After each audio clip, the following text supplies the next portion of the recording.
Welcome back to First Look, the show where David and I walk you guys through a brand new upcoming game. We're super excited to bring you guys this game. This one's called Court of the Dead, Mourners Call. It's from Project Raygun in conjunction with Sideshow Collectibles, a company I've been collecting collectibles from for a long, long time. Yeah, if you hadn't seen, we have a couple Sideshow Collectibles right here. These are from the property. The cool thing about this is their own original IP. Sideshow Collectibles has done so many collectibles in the Marvel Universe, all sorts of ones. This is their original IP, and they started this with a collectibles line, and now it is coming to the table in the form of a board game. It is an area control style game.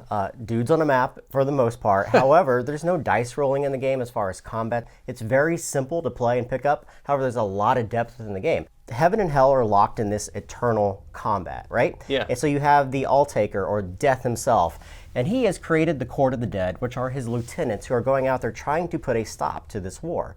And to do that, he's called upon the Mourners. Each of us are representing one of the Mourners within the game.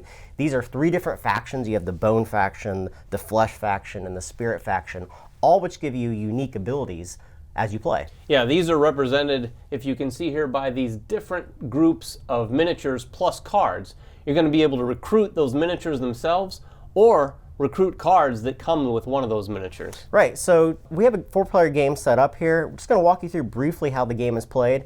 The game gets its name from the Court of the Dead itself. These Court of the Dead cards are in the center of the table, and these are all kinds of lieutenants who give you special abilities. You're going to be playing and drafting these cards round after round, trying to lock positions within the game. Yeah, not only lock positions in an area control sort of way, but these cards in and of themselves have two abilities. So once you draft them and then you're playing them, you're choosing a top or a bottom action, some of which just give you some of the currencies you're going to be spending in the game or some of the things you want to be collecting. The board itself represents the underworld. The underworld is broken into a number of different regions. These are where you're going to be placing your miniatures through the course of the game, trying to get area control within them in order to gain the benefit of them.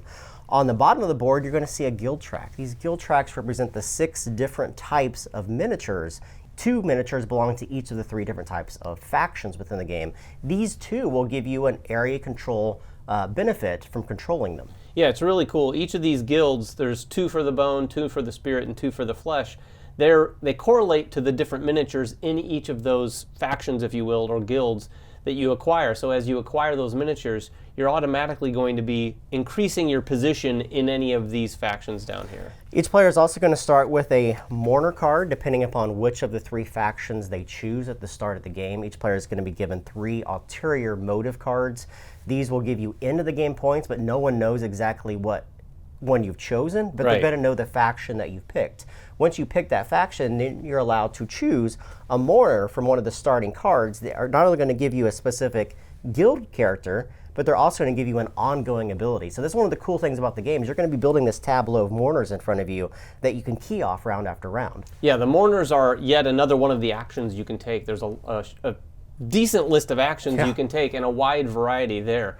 But the mourners are going to give you actions that you can tap once per turn or once per round and actually do something on the board. You can play the game without collecting a bunch of mourners. You can just get a couple, or you can play your game that way. There's a lot of different routes to points here. Now, we've played the game already. One of the things that we all enjoyed is that it is a very competitive game. However, there is a cooperative aspect in it. So as we talked about, heaven and hell are locked in this battle, and you're trying to put an end to the war. However, you have the Celestial track and you have this Dread's Grip track on the left and right-hand side. Players cooperatively are going to be moving these tracks up and down, trying to control them. Both of them have really bad repercussions. Exactly, and the way these things work, like Jeremy said, it has a co-op feeling. This is in no way, shape, or form a cooperative game, but when you're talking about dealing with these tracks at the end of each round, you are definitely talking around the table of like, okay, how much are we going to put in? Because some of the mechanisms with the Celestial track here, you're going to be actually blind bidding some amount of Etheria, and you have to meet a certain quota. If you don't, everyone, or most people, are going to get hurt. Maybe you're going to come out on top. One of the cool things about the Dread's Grip track, too, is it contains the number of players that are allowed in each of these different zones within the game.